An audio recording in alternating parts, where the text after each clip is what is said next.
Trump judges an election by is does he win or do his people and candidates win? In California, we've started to see them challenging the election while the count is still going on. That's troubling. Well, and it is just election incompetence, you could say. They need to fund it more to be able to do the count more quickly. And then perhaps there wouldn't be so much fodder for all of these aspersions on the integrity of it, because it is a free and fair election. But mail-in voting, counting being so slow is such a problem. And now the Supreme Court is going to rule on mail-in voting. And it is such a critical way that so many Americans get to vote every election cycle. You may be trapped, you may in the military. There are so many reasons that mail-in voting is really important to the democratic process. Do you have any predictions about how the Supreme Court is going to land on this important call when it comes to the state of Mississippi against the RNC this week at the Supreme Court? Yeah, we don't know if it'll be this week, but Mississippi v. RNC is one of the big blockbusters that remains to be decided by the Supreme Court this term. And to put it in perspective, Mississippi, like California, allows for what are known as after-arriving ballots, ballots that were postmarked by Election Day and that arrive up to a few days, and varies state by state in the states that have this, a few days after the date of the actual election. They count those ballots. That is a state-specific decision, and under our Constitution, the states have the right to make that decision. We crave, and we have long craved, and in some respects, the 2000 election, Bush v. Gore, is the classic example of what Americans crave. We want the results the way we want to know whether the Knicks or Spurs win tonight. We want those results immediately, but that's never been how elections have worked. It's never been that way. There's always counting that continues to go on. And so while it is absolutely true, Elise, that America as a nation and state and all 50 states choose to invest in elections only episodically, right? We think about election administration every 2 years, maybe every 4 years. We don't invest in the infrastructure, and the people who are doing that work are doing incredible work. The vast, vast majority, and we're talking 99% or something along those lines, are doing it with integrity and doing it to the best of human capacity. And that's what we need. The idea of accusations without evidence is just wrong. Can I ask you what advice you would give to reporters as they try to challenge and talk to officials like Speaker Mike Johnson, or even like Kristen Welker's interview with the president, where, I mean, she repeatedly came back to him, reminding him and really the viewer that there's no evidence for any of this stuff. But the president just has this ability to bulldoze people. Not all of the people around him have the same rhetoric skill, but he has the ability to always just shift the burden of proof away from himself. And I wonder for you as an attorney, as you watch, I guess folks like us try to pin these people down and get them to speak responsibly, to share messages based in truth and fact, what you would say we could do better. Well, and I'm not saying this because I'm sitting here with you. I think the three of you do an amazing job, and I think Kristen Welker actually did a phenomenal job. She does. Yeah, that was a difficult circumstance. Are there things that you might be able to quibble with here or there? But what she did in that interview, let's just use that as the paradigm, right? What she did is, in many respects, the most basic thing we ask out of a dialectic. It's what you would expect in court. It's what journalists expect. She said, "Show me the evidence." He made a claim, and she said, "Substantiate that claim." And what does he engage in? He engages in what's known as logical fallacy, right? One of two things, and these are his moves: either a non sequitur, you're crooked, ABC's crooked, NBC's crooked, MS Now's crooked, right? Or an ad hominem. You're crooked, a personal attack. Neither one of those rhetorical devices addresses the fundamental issue. And you say he's really good at it. He's good at bullying, but part of it is having the luxury of getting away with being a bully. What he's really good at is repeating the same things over and over again to the point where we forget that they just aren't so. Well, and I do think the Welker interview was revealing in the sense that he didn't even have good BS to spew. Yeah. He just kept left it throwing like insults. He left, smashed his ear for his mic and his earpiece, went out on a rant. But he didn't even have discredited conspiracy theories like the, what was it, the 10,000 Mules in Georgia, like the crazy movie that was made and completely discredited. He just had attacks. Yeah. No, I mean, if you were engaged in that kind of discussion with your significant other, it would generally not go well. What scares me the most is the people in power who he's assembling. And one of them this week is obviously the nominee for Director of National Intelligence, Jay Klain. Take a listen to what he said, because it kind of played off of Mike Johnson a lot. Watch this. On the integrity side, we're doing an absolutely terrible job. And the American people are right to question it. I am not speculating about fraud. I'm not saying there is fraud, okay? I am saying that the opportunity for fraud makes no sense to me when we can run a much better system. There are a lot of people who look at this and say there is no fraud, okay? I don't think that they're right either. It's also slippery. That was, the whole thing is so smooth. That was legally smooth. But that's a perfect example of what I'm asking about, where there's all these tricks and ways in which they leave just enough doubt. They have something that sounds, if you're not listening too close, like it makes sense. Yeah. That leaves at least people who are open to their message or already anxious about elections and what's going on in our country. And and to that point, what scares me about him is that is a guy who's going to be in charge of national intelligence, right? Like Speaker Johnson is one thing. He's a politician. This is supposed to be a bureaucrat who's supposed to be in charge of 17, 18 different intelligence agencies. Who knows when he goes in there what he can do with the levers of power that he controls internally to, I'm not saying there is, but I'm saying there might be. So I'm going to go find out what might be and see what evidence I can drum up and either elevate or reduce certain examples. Yeah, no, and Antonio and I discussed this yesterday. That clip that you just played was from Monday. Yeah. By Thursday, he was the new nominee to be the DNI. Right. Think about that that was his audition tape. Right. And we know that the DNI doesn't have a role in elections, except that the DNI is being placed to have a role in elections. See Tulsi Gabbard. Breaking news in Washington, D.C. Donald Trump's latest scheme to weave himself into the story of the Kennedy Center. We've been waiting all day, really actually like the last 2 days, to get a look behind this tarp to see when these letters were going to come down from the Kennedy Center building. And this, of course, was after a legal order. But now Trump's allies inside the Kennedy Center have announced that they are establishing something called the Trump Kennedy Center Fund. It's apparently intended to, quote, recognize President Donald J. Trump's significant contributions and dedication to America's premier cultural center. MS Now reporter Kevin Fry is outside the Kennedy Center for us. Kevin, it's good to see you. So tell us what's happening there behind you, and then also what the deal is with this fund. Yeah, I mean, look, we don't have a great deal of details about the fund. More on that in just a moment. But I will say the biggest development we have seen in the last few hours is that they seem to have cut a line through at least part of the tarp. You can see it over my left-hand shoulder, or left shoulder.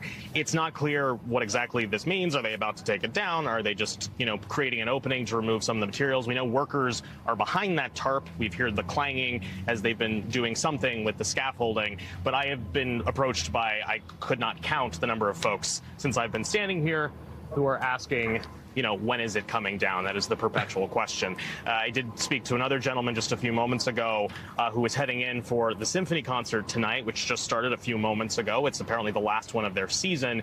And that gentleman told me he had been an usher here. He had worked here for several years. And I asked him, how does it feel to see this potentially now coming down? We're still waiting to see what is behind the tarp. And he basically said simply, ding dong, the witch is dead. Now, in terms of that fund itself, we are waiting to see precisely what that amounts to.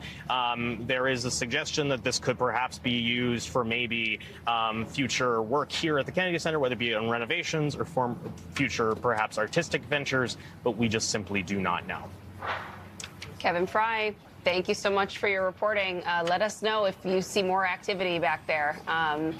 All right, so while the Kennedy Center removes Trump from its facade, Trump is trying to erase something else, his impeachment record.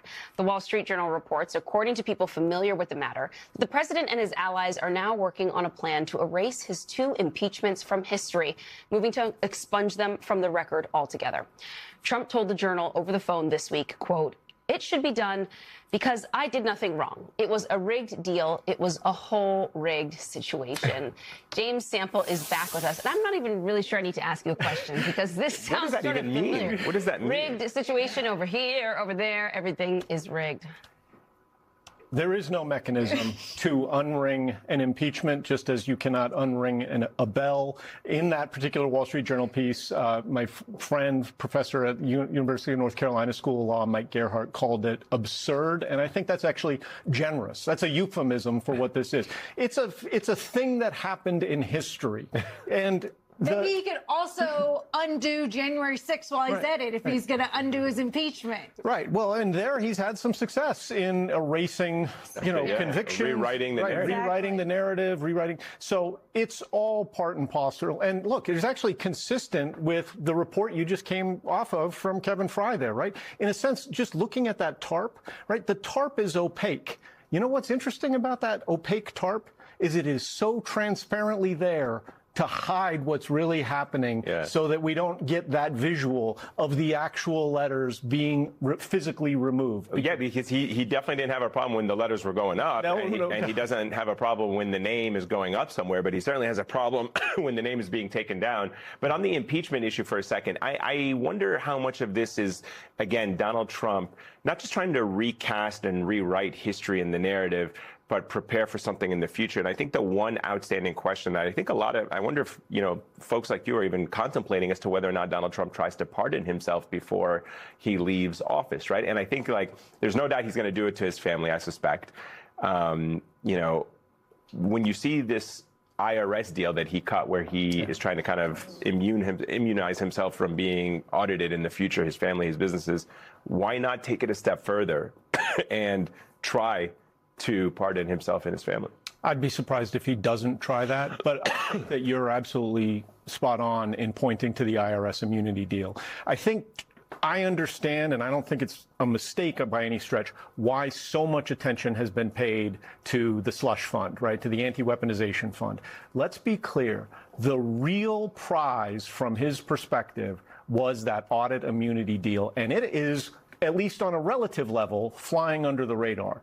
If you could give yourself something that no one has ever had, right, literally unprecedented, and it was worth $100 million, and you could give it to yourself as settlement for a case that is not actually an adversarial case, in which Judge Kathleen Williams, briefs were submitted as recently as last night in Florida, is considering the question of whether or not there was even a case to settle. That would be a pretty significant gift.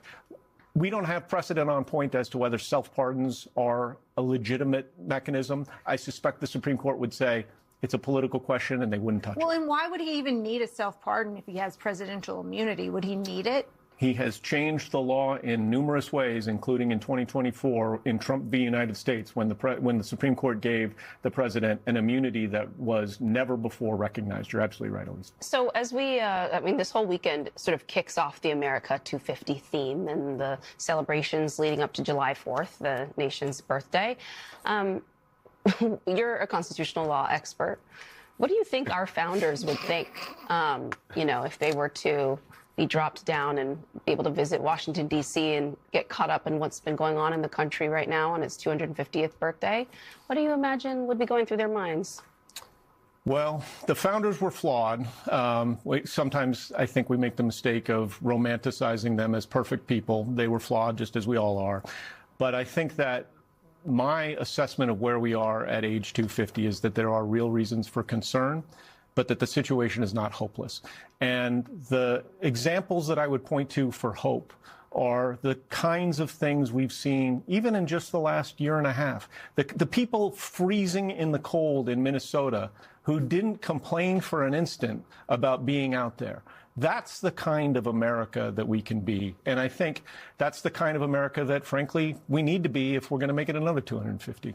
I think they would be concerned about the devolution of separation of powers. I think they would be stunned at the power of the president and the impotence of Congress, whether by choice or by force. So Trump has continued his trend of appointing personal lawyers into plum positions within his government. James McDonald has been selected to lead the New York Federal Prosecutor's Office. What do you make of that appointment?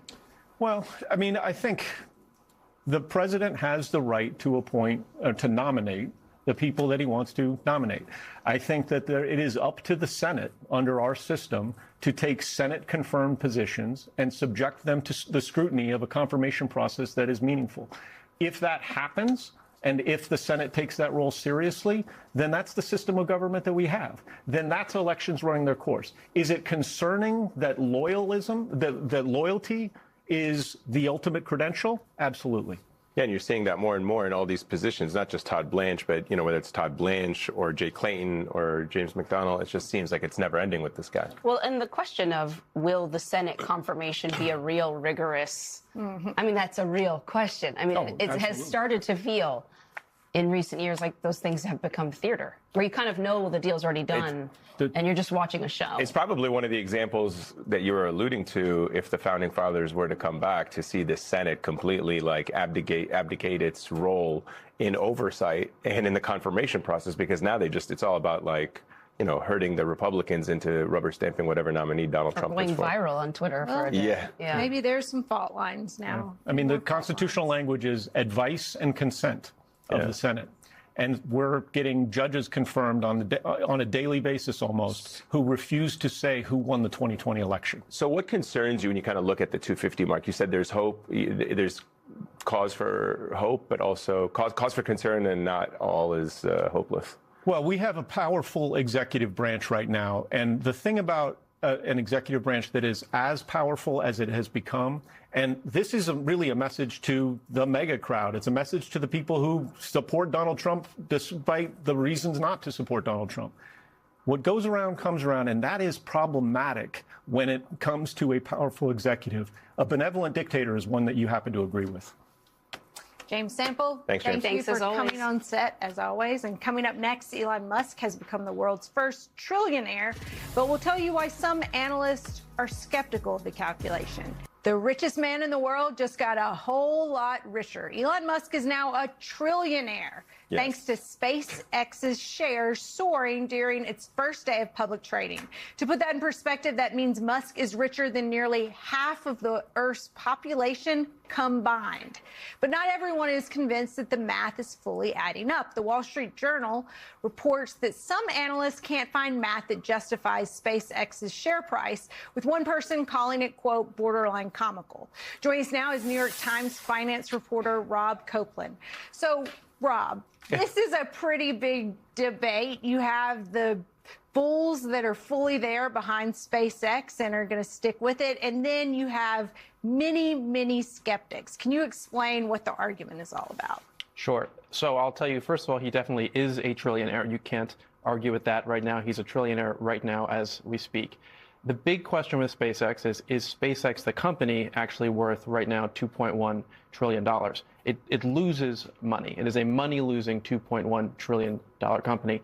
The question is, will he be able to continue putting rockets into space, to build data centers in space, to turn his company XAI, Grok, into a challenger to these other big AI companies? And that is just a gigantic question. So then help us connect the dots. Explain why investors are so bullish on him, and why would they allow retail investors to kind of get in on the action yesterday? Things that normally are not considered, I don't know if the right word is normal, but certainly not common practice to have retail investors involved in an IPO of this magnitude. Well, what's not to be bullish about Elon Musk if you're an investor, right? He doesn't deliver on a lot of the things that he said he's going to deliver. And at some point as an investor, you want to be able to say, hey, you said you were going to put a man on Mars by 2025. You haven't done that. You said you were going to have a boring tunnel that's going to connect LA to San Francisco or Las Vegas. You haven't done that. None of those things that, as an investor, if I was saying, what are the metrics of the performances of the various companies that you have? Cybertrucks are not performing very well. So I guess maybe some of those. So those are definitely things that he's promised that haven't happened, Yeah. but the stock price for Tesla continues to go up. Remember, Tesla went public. Everyone thought that it was useless. They were not making a car. Now, they're one of the most valuable companies in the world.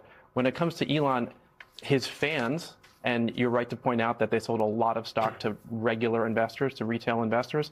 His fans aren't listening to what he spoke about 10 years ago and saying, hey, do we have tunnels running under Manhattan?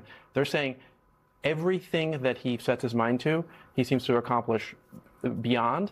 And so they're betting on the future, not today. And they obviously ignore the kind of, various posts of racism and kind of all the kinds of other stuff. I mean, I know that's not part of this, but it's just like, I try to understand what's the mind of an investor when they're trying to calculate the value of a company and whether to put money into it. And you look at a CEO who is engaged in, all kinds of like dangerous rhetoric and posts and social media posts and retweeting and making the platform what it has become. Seems like they're kind of separating the man from their opportunity to make money. Yeah. Well, and it also wasn't, while he was running Doge, it wasn't that his board was necessarily upset with the actions of Doge. It was that Elon wasn't giving his full attention to the company. Yeah. The investors, they want him to be active and to be the one driving innovation, driving change. You could argue that he's the one that brought electric cars really to the forefront of American auto production and as a desirable product. With what he did with Tesla, you could argue that Starlink, what he has done, has revolutionized modern warfare in that you look at the capabilities that it's been able to provide in Ukraine. So it's that track record that investors are clinging to when they're choosing to support this, that he is creating value in the future. And you bring up interesting points there too, which is that investors aren't necessarily saying, I like Elon Musk, the person. Certainly, this company is so big, so many people got into it. You couldn't say they're all Republicans or they all liked Doge.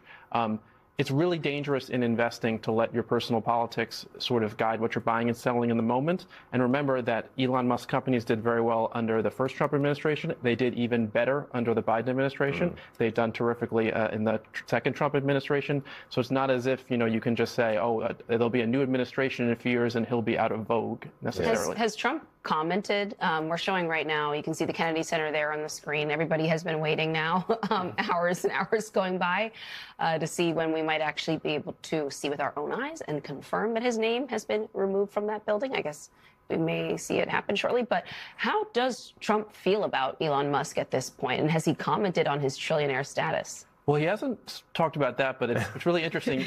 You can't think of two people who cycle through Friends faster than President Trump and Elon Musk. So I wouldn't say that anyone could predict whether he'll be back in the fold or not. But what's really interesting is that in the last election in 2024, Elon Musk, by far the biggest contributor, was worth $350 billion. He's now worth $1 trillion.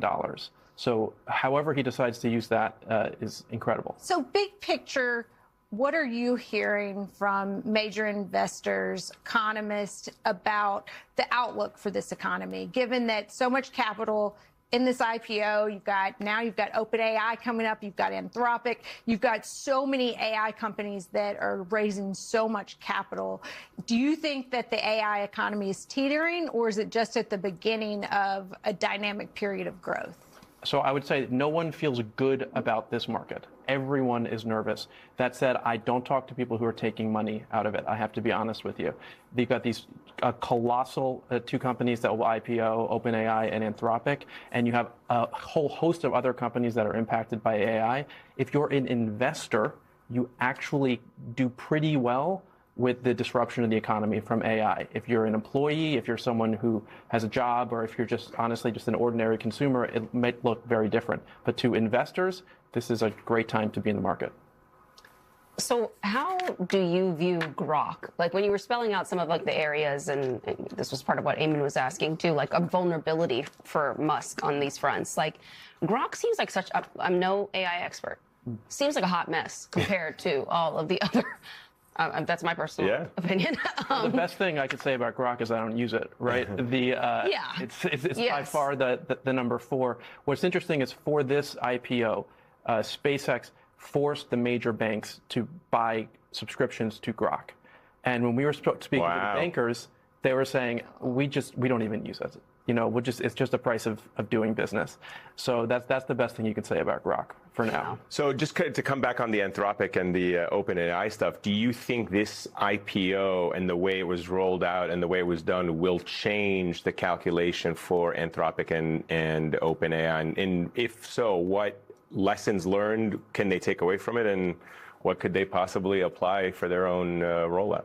Look, we know they were looking very closely at this IPO, and whether you like Elon Musk, you don't like Elon Musk, you can't say this wasn't a day one success.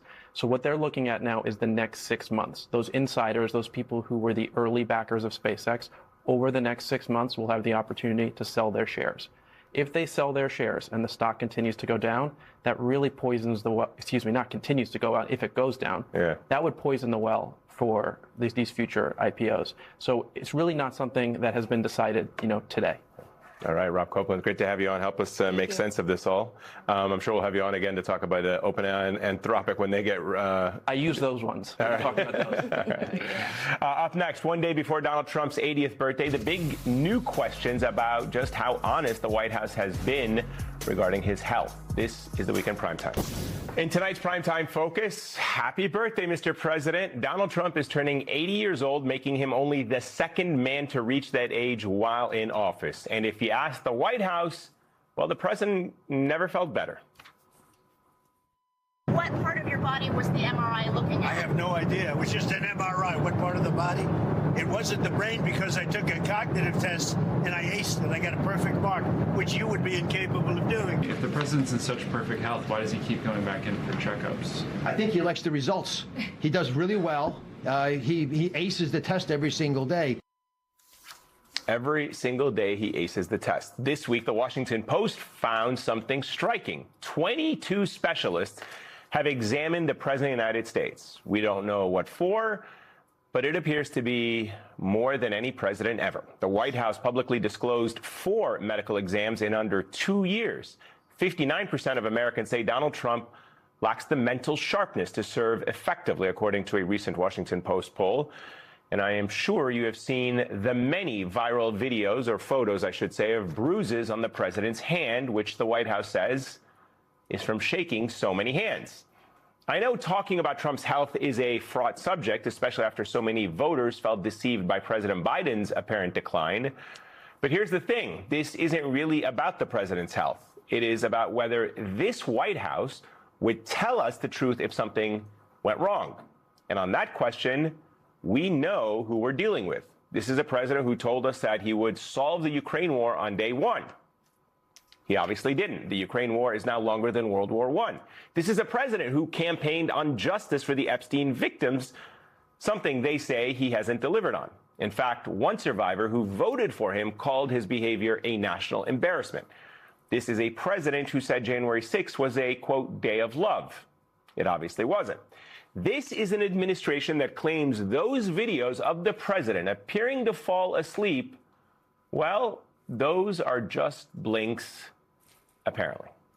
So, guys, I don't know what you think about this, but it seems like a very bizarre thing that the White House has not been very candid about some of the doctor's visits that the Washington Post and seems to be reporting that he's getting a lot of frequent visits, or a lot of, I guess, significant number of visits, 22 doctors or specialists, and yet they don't offer any insights. And I think about how this would be different and the outrage that would be in right-wing media circles and the echo chamber if it was Joe Biden or if it was, President Obama having these visits. Well, we did get a little bit of a taste of what that would be like. And do you remember Trump's doctor, R.I.P., the long-haired doctor from, the Upper East Side that he went to historically?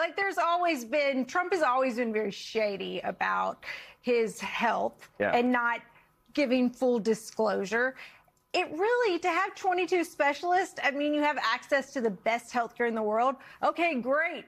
Go to your podiatrist. You can, hammer out so many different specialists that anyone could see if they want to do the Silicon Valley thing of living forever, too. Yeah. It isn't that exceptional. What makes this exceptional is the lack of transparency. Exactly. Yeah, and it's actually a constitutional issue, kind of. There's a reason why there's been a precedent set of presidents being forthcoming about what's going on with their health and their information and their relationships with their various doctors, because it's like a national security issue. Like, yeah, people need to know, voters deserve to know that information. Once you step into the role of being president, you are no longer just your average American who gets to keep what they're going through with their health private.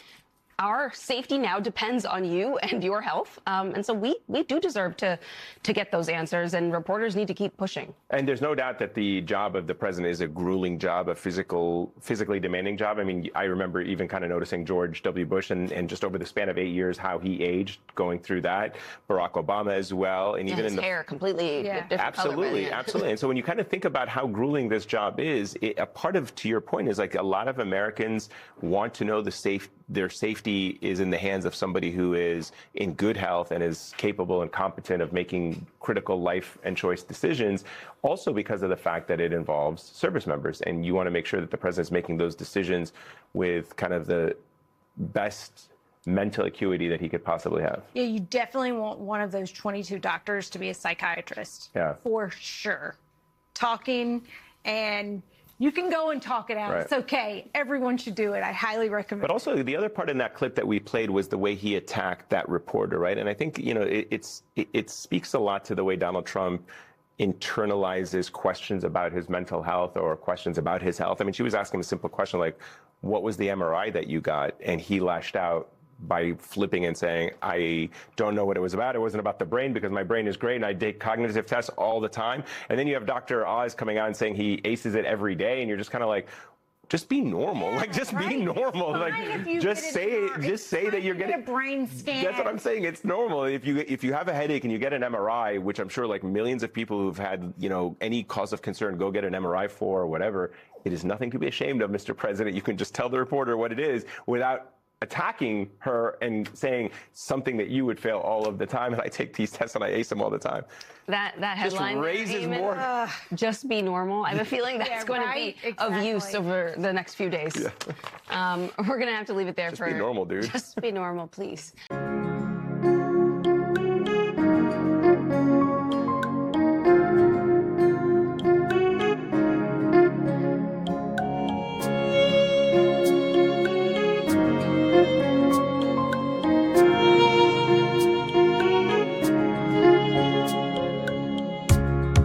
আমার হৃদয়ে ভিতর গভীরে তোমাকে সাজিয়ে নৌকো ভাসিয়ে যাব বহুদূর রাতে ওই জোছনা